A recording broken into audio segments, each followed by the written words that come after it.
So we'll start with next question. Example 8.19. A parallel plate air capacitor has a capacitance. तो एक parallel plate air capacitor है, उसकी capacitance की value दी है 3 × 10⁻⁹ farad.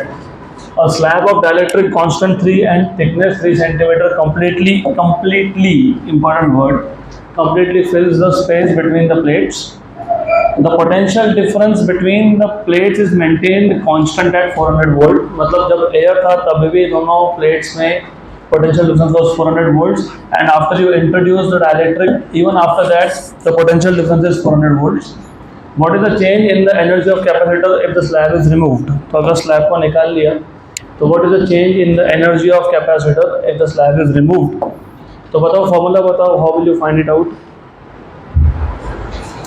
तो ये this type of question it has also appeared in JEE and NEET exams. तो simple सा क्वेश्चन है, initially when there was air तो कैपेसिटेंस की वैल्यू थी 3 × 10⁻⁹ फैरेड, और जैसे ही आपने dielectric slab with constant 3 insert किया between the two plates and dielectric fills the space completely, ये इंपॉर्टेंट है, तो जो न्यू कैपेसिटेंस होगा वो हो जाएगा K × C0. याद है ना, when you insert the slab which fills the space completely, तो in that case you have K × C0. तो K की वैल्यू 3 दिया हुआ है, 3 × 3 × 10⁻⁹ farad. So the new capacity is 9 × 10⁹ farad. ये न्यू कैपेसिटी हो गया. Then they are asking you what is the change in the energy of capacitor if the slab is removed. तो अगर मैं स्लैब को निकाल लेता हूँ तो what is the change in the value of energy stored. तो you are suppose to find out change in energy, मतलब डेल्टा यू. तो सिंपल सा क्वेश्चन है, तो फॉर्मूला भी सिंपल ही है इसका. What is formula of energy stored? क्या पता है, क्या दिया है, उसके हिसाब से ही फॉर्मूला आते हैं. 400 वोल्ट का पोटेंशियल दिया बिटवीन द टू प्लेट्स और कैपेसिटेंस की वैल्यू दी है C, तो कौन सा फॉर्मूला यूज करोगे? हाफ CV², हाफ CV² ना, हाफ CV². तो हाफ CV² आएगा, ये जनरल फॉर्मूला आ गया. तो what you can do is, आपको चेंज पूछा है, change is final minus initial या फिर इनिशियल माइनस फाइनल, जैसे भी. तो चेंज पूछा है तो एक काम करो, इसको मैं लिख देता हूँ फाइनल माइनस इनिशियल. अब फाइनल मतलब क्या? फाइनल मतलब विदाउट डाइलेक्ट्रिक, क्योंकि उन्होंने बोला है the change in energy if the slab is remove, मतलब डाइलेक्ट्रिक हटाने के बाद. तो फाइनल इज विथ एयर, तो हाफ C0 V², ये विथ एयर है, विथ एयर.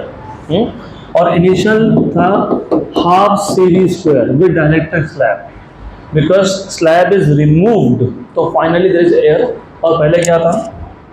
स्लैब था. तो हो गया.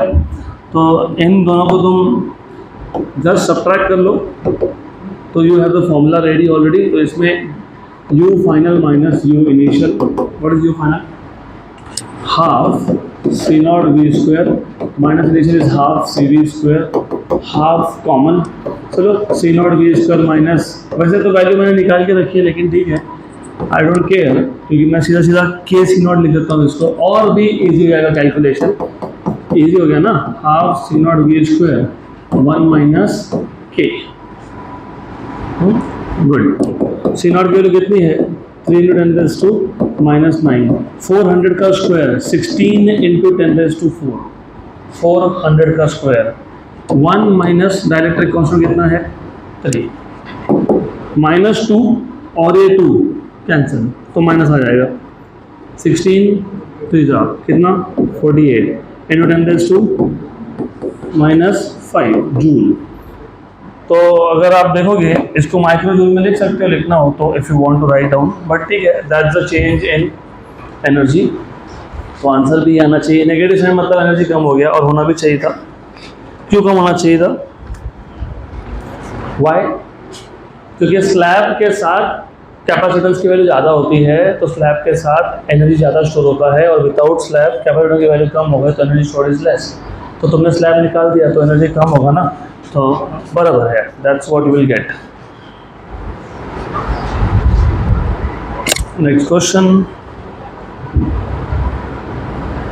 अगला क्वेश्चन। तो नेगेटिव साइन आना चाहिए, नेगेटिव साइन नहीं आया तो आंसर गलत है।